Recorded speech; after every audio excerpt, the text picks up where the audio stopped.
Sea Wolves, welcome back to the show. Another 24 hours have passed and lots has happened. Bureau Valet, Louis Burton, has repaired his damage for the most part, but we're going to take a little bit deeper look at actually the process that is used to make Imoca hulls, because I actually recently was in a factory that does something very similar to it. So we'll look a little bit at the process to understand, well, the dangers of that particular damage a little bit better today. Also, the foilers have, at least the first foilers, have made it through the quiet patch and are now hot on the heels of Jean Le Cam. He's still in the first position, but the foilers are doing speeds of over 20 knots now in very nice flat seas. So I don't know how long it's going to be before we see maybe Sam Goodchild in position 1 again. It's all very exciting. But before we dive into all of that, for anybody who was doubting that I have something in here, here is the absolute proof.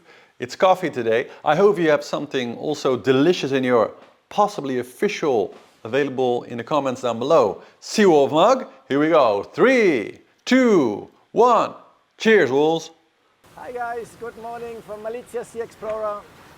Tuesday morning.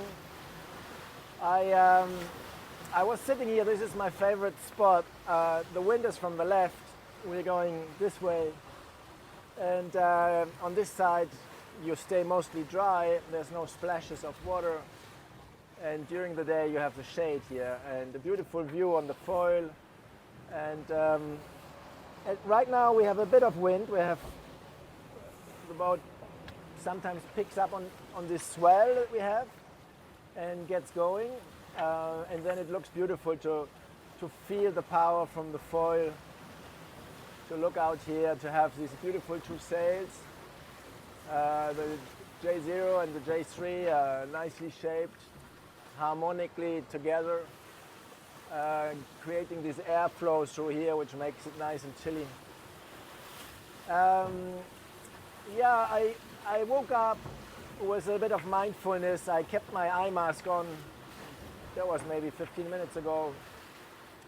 And I was thinking myself, what do I want to turn my attention to now? Because the night, I will tell you about, was not easy. And I could straight away go check the tracker, the weather, all these things, which I didn't do yet this morning. I needed to catch some sleep after that night. I could be miserable about the race and losing miles and or it touches me to be good or in the ranking or not, or losing miles or gaining miles, but then you can also switch that off. I can try and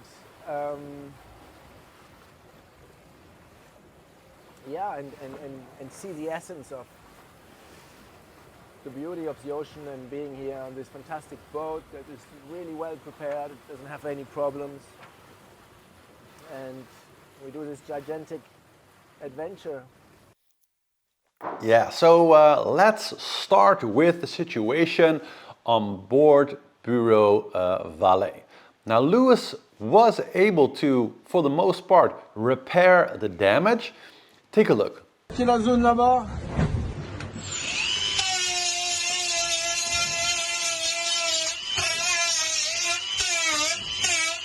C'est chaud.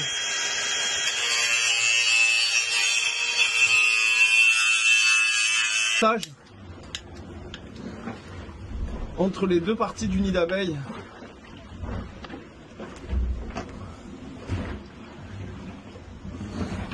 Et donc sur les fissures, on va mettre un tissu comme ça que je vais dérouler en dur de résine.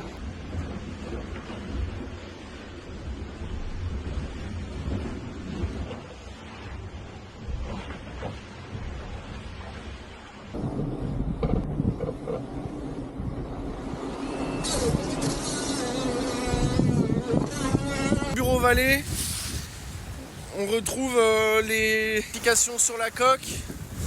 Et puis j'ai utilisé ma latte de remplacement de grand voile pour...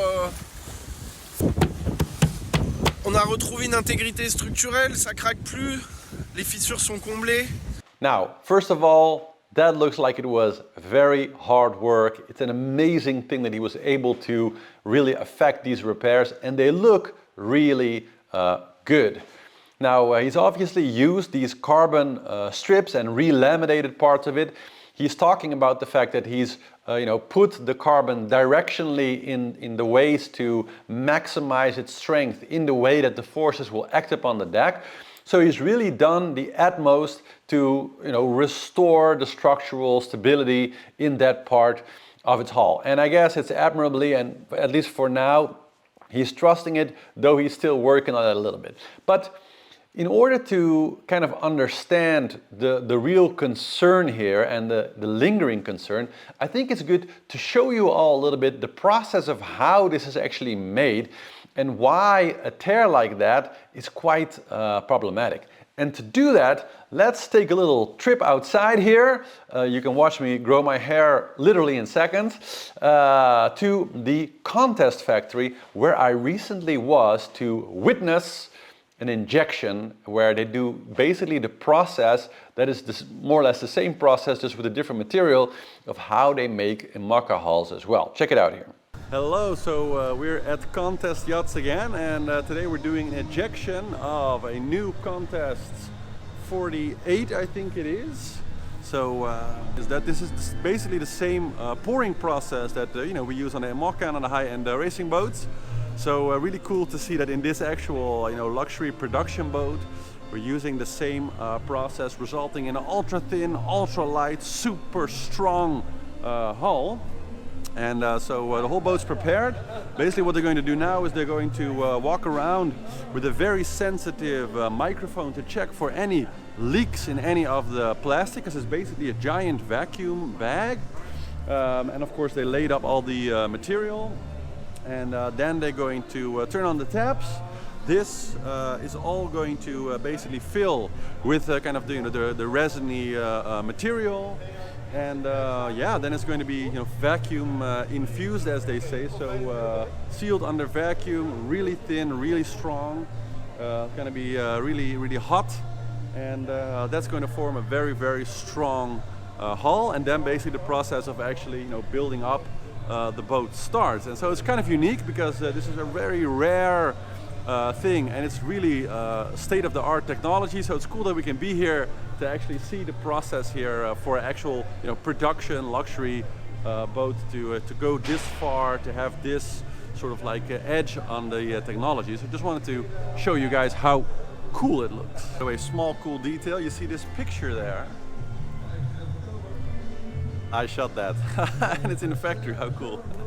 And although this is not carbon laminate, so this is just regular fiberglass that's being used, still the method of encasing this entire hull in this enormous vacuum bag and then injecting it under intense vacuum pressure is essentially the same, or at least is a highly similar process to how this is done with the carbon infusion method that is used to make the Imoca hulls. And the result is pretty similar. The material is different, so carbon is even more strong, more sturdy than the fiber, a little less flexible though. But if you look at the result, so here you can see kind of a cutout from what an original, so like an old school fiberglass laminate for a hull of a boat of this size would have looked like. And this other piece is kind of what the thickness is of this new vacuum injected fiberglass laminate. Now, as you can see, it's like less than half as thick, which means that they need to use far less resin, far less bonding agent, and that the fibers itself are much more tightly compressed, which really increases the strength. And so not only does this make the hull a lot lighter, it also makes it a lot stronger and more rigid. So it's kind of this process kind of makes it the best of all worlds, and it just improves everything about the hull. And it's essentially the same production method that is used with the carbon hulls that the Imocas are made of. Now, the problem with this, as you can kind of see, is that So this material, the hull of Bureau Vallée also, was made in a similar way. So it's all very tightly compressed, vacuum sealed together with resin also. And having a tear in that and then repairing it, it's quite obvious to see that even though, if you sand it really good and kind of do all the process of laying up the carbon, laminating it good, doing it in multiple layers, trying at least as best as possible to dry it, letting it hard out, and doing that while it's not under pressure. All these things are important to make sure that it has a good bond. You can do a lot, right? But it's easy to see why a bond like that probably is never going to be as strong as the original vacuum infused laminate that was there. And so the concern that and I'm sure that this is also something that lives with Louis and with the Bureau Vallée team, is that first of all, it's a bit mysterious how this damage happened, right? Was there some extreme stress? Did he maybe hit something in the water? We don't know. All we know is that Louis heard a crack, and then when searching and kind of checking the boat, he found these cracks in the deck, which is now fixed. But if this is something that came from just work stress, well, the boat design is the same on both sides. It's essentially a mirror image. So the amount of material used, the structure of material, the direction of the carbon, all that stuff is most likely exactly the same on the other side of the boat, right? And this damage didn't happen in extreme weather, because he was already past Finisterre when this happened. So this happened in a relatively not super crazy weather situation, right? And so there's very much two dangers. The first, that for whatever reason, the pressures on that particular part of the deck through the jockey pole are such, this kind of pushing, pulling, that the deck there is just not able to take the forces very well. Maybe it's age or long-running stress from the previous races, running up to the Vendeglobe. So it's been fine so far, and now certainly because of time, because of wear and tear, it's just sort of giving in.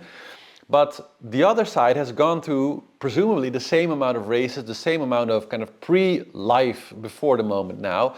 So what are the odds that the jockey pole position on the other side of the hull could potentially develop a similar problem, right? That's kind of the first thing, and we're not going into just any place. We're going into the Southern Ocean, and we're not going in there for a few days. We're going in there for many weeks of sustained winds between 20 and 35 knots. Bon ben, voilà, c'est oh purée. Vous voyez la déferlante là. Bon allez, après c'est marbré.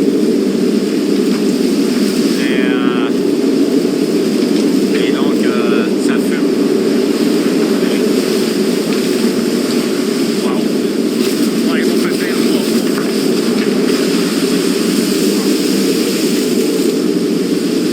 Ça c'est voilà. Sustained high waves, that means sustained slamming, crashing to an amount of vibration that is hard even to convey in words what these boats get to endure day after day after day after day. It's absolutely insane, it's crazy. So taking that into account, it's like, okay, well, how is the original on the side that isn't even damaged, right? That would be a big question mark in my mind. And second of all, this particular repair, even though it looks good now, it's like, fixed, how will that do? And, is there some reason why? Because it wasn't like a small crack, right? It was right away like a giant tear that's like literally more than like a meter in size from kind of where it starts in the hull and then runs up and over. So that's not a small stress crack. And it's all the way through, with water ingress and everything. So I'd be really curious to find out like what actually caused it. I don't know. I haven't read anything or heard anything like from the team or like within the bubble of the Vendeglobe, let's say, as far as that they know why it happened. But all these questions must still be going on in their mind, and that will play as he gets more and more closer to the Southern Ocean, like what they will do there. So I'm very curious how this will progress, what will happen. I'm very curious to see also what you guys think, so let me know within the comments. And well, I just wanted to kind of share that, show a little bit the process behind, so you understand maybe a little bit more today about how these boats are made, because that's generally the process for all of the Imocas.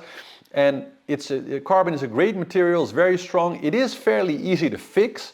Also in the interview with Pip's technical man Geoff, he also showed that Pip has a lot of carbon sheets and mats on board, so that if she has some damage, she's able to fix some of that stuff. So stuff is definitely fixable, but it's always the question of like how strong is that fixed bond going to be compared to the original, right? By the way, so this awesome boat is the Contest 49 CS, and it is absolutely stunning. Sailed it, drone photographed it, and yeah, just one of the most stunning new production boats that is just there.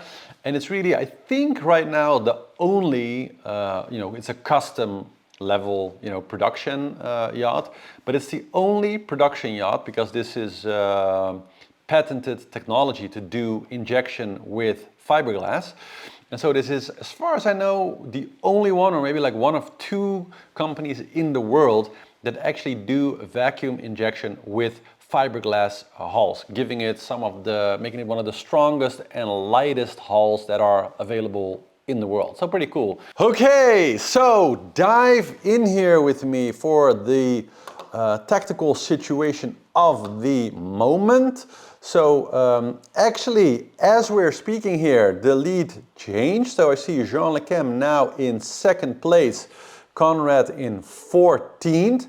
It's funny because yesterday I said that they would probably get back to first place and maybe that Conrad would get to like 14 or 15, which is exactly literally what happened. But we also see that Sam Goodchild, well, basically all the rest of the front foiler group have made it through the wind quiet patch, and well, now they are all doing around 20 to 25 knot averages. And yeah, the situation that they're in is kind of cool because the amount of, they're having like 11, 12 knots. And here's the cool thing about having 11 or 12 knots in big seas. So, in an ocean situation. Why that is especially good for a race like this is because 10 to 12 knots is exactly the level where the wind is not strong enough to create really big waves. So in an ocean situation, what you get is kind of nice big rollers that are like pretty nicely far apart if the wind sustains for a while, but you don't get very steep standing waves that kind of function as a break where you get a lot of slamming. And 12 knots is enough for most of the foiling boats if they put like basically full sail up, so basically like a big J or a big A sail and their full main, then they can kind of get to full speed in that particular wind. Et voilà, on est reparti. On a trouvé du vent. Ça déboîte. 27, 28, 29. Allez, il va en plus dans la vague. C'est bon ça. Allez, c'est reparti.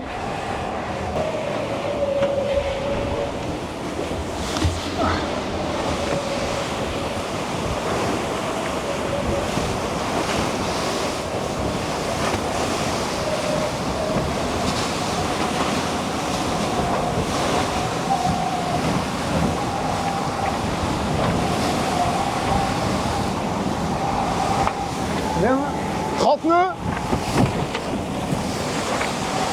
Petit saut de vague.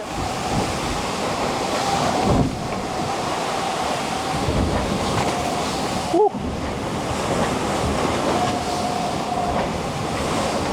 Allez, c'est bon ça.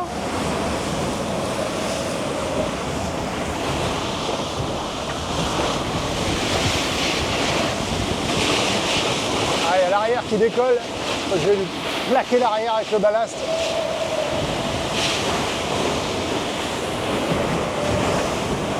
Ah bon, on s'en lasse pas. Hein. Ça déboîte, ça déboîte.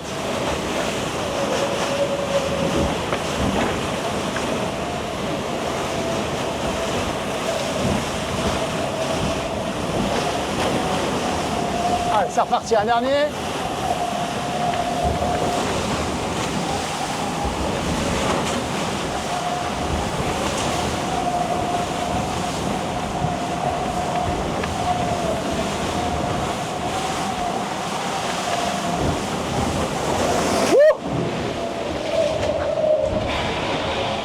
Ah ben voilà, pour finir, une douche.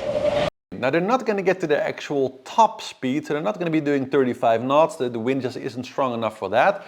But with an absolutely flat ocean and 12 knots, they can do some very steady, beautiful sailing where they have this nice sustained speeds flying on the foils very nicely, where they're doing between 20 and 25 knots, just sustained for a long time.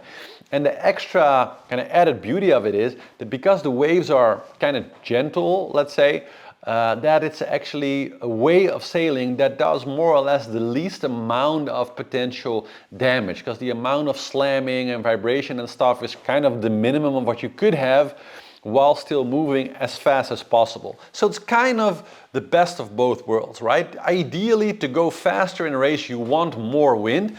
But if you could like design the perfect race, more or less you would just make the entire race course 12 knots, because that will create just the least possibility of any kind of damage, and it'll give you kind of the highest average speeds, even though you don't get up to those 35, almost 40 knot speeds that some of the Imocas can do now. But we'll get there later, but there'll be a much more damage and vibration involved in that way. So they're really cruising by, and I guess while I was talking about Louis Burton, they've actually passed Jean, so he's in second place now, but I think he's doing 13 knots, and pretty much all the foilers here are doing well above 20 knots, so it's not going to be, and they're also closer to the ideal line where the waypoint is somewhere along.